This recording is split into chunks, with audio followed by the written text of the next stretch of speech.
পানি ব্যবহার করে কিভাবে কপারের চুলা বানাবেন যার মাধ্যমে প্রতি মাসে আপনার কয়েক গুণ গ্যাসের টাকা বেঁচে যাবে। প্রিয় দর্শক, স্ক্রিনে যে কপার পাইপটা দেখতে পাচ্ছেন, এইরকম একটা কপার পাইপ সংগ্রহ করে সেটাকে রাউন্ড শেপে গোল করে নিতে হবে।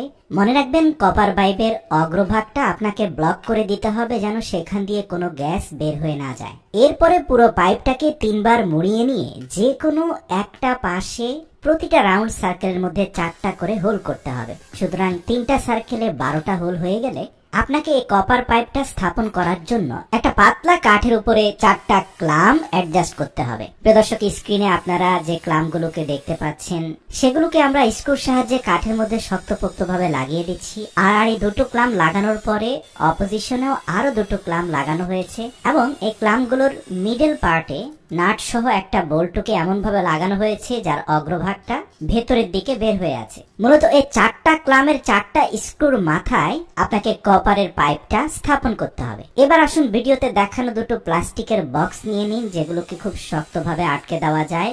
এয়ার টাইট এরকম দুটো বক্সের উপরিভাগে দুটি সমান্তরাল ছিদ্র করে নিন। এবার কপার চুলা থেকে কিছুটা দূরত্বে দুটি বক্সকে স্থাপন করুন। আপনার নির্মিত চুলা থেকে বক্সগুলো যেন সরে না যায়, এর জন্য নিচে কিছু আঠা লাগিয়ে সে বক্সগুলোকে স্থাপন করুন। সর্বশেষ এয়ার কম্প্রেশন একটি মোটর লাগিয়ে দিন, যার মাধ্যমে বাতাসের তীব্র চাপ সৃষ্টি করা যাবে। এবার আসুন ছিদ্রগুলোর সাথে কপার পাইপকে কানেক্ট করতে হবে। প্লাস্টিক জারের সর্বশেষ হোলে পাইপের এক অংশ ঢুকিয়ে অপর প্রান্ত একটা কপার পাইপের সাথে একটা জিপ টাইয়ের মাধ্যমে শক্তপোক্তভাবে লাগিয়ে দিন। প্রথম জারের অপর ছিদ্রের সাথে দ্বিতীয় জারের প্রথম ছিদ্রটি আরেকটি প্লাস্টিক পাইপের মাধ্যমে কানেক্ট করে দিন এবং সর্বশেষ জারের অবশিষ্ট ছিদ্রটির সাথে এয়ার কম্প্রেসর কানেক্ট করে দিন। এটাও একটা জিপ টাইয়ের মাধ্যমে শক্তপোক্তভাবে লাগিয়ে দিন। প্রতিটি ছিদ্রপথে পর্যাপ্ত পরিমাণে আঠা লাগিয়ে দিন যেন কোনোভাবে বাতাস লিক করতে না পারে। আমরা যদি বাঁ দিক থেকে মোটর সহ জারগুলোকে দেখতে থাকি, তাহলে আপনি দেখতে পাবেন প্রথম জারের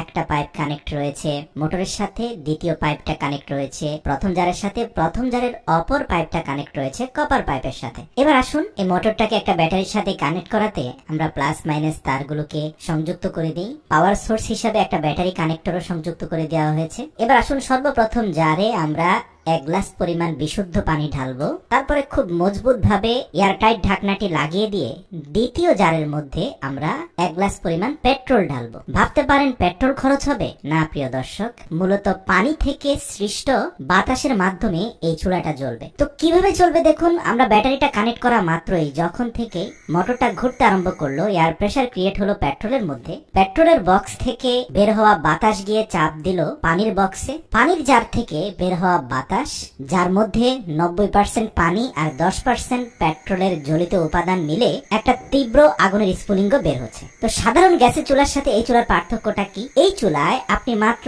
3 থেকে 400 গ্রাম পেট্রোল দিয়ে অন্তত 10 দিন পর্যন্ত আগুন জ্বালিয়ে বিভিন্ন ধরনের রান্না বান্নার কাজ করতে পারবেন। এই আগুনটা জ্বলতে পানি এবং বাতাসের প্রেসারের ভূমিকাই সবচেয়ে বেশি, পেট্রোলের খরচ খুবই কম। সত্যি আপনার মস্তিষ্ককে ব্যবহার করে বিজ্ঞানের ছোটখাটো জ্ঞানগুলোকে অ্যাপ্লাই করলে জীবন আরো অনেক সহজ হয়ে যায়। ভিডিওটি ভালো লাগলে অবশ্যই প্রিয়জনদের সাথে শেয়ার করে এই প্রসেসটি জানার সুযোগ করে দিন।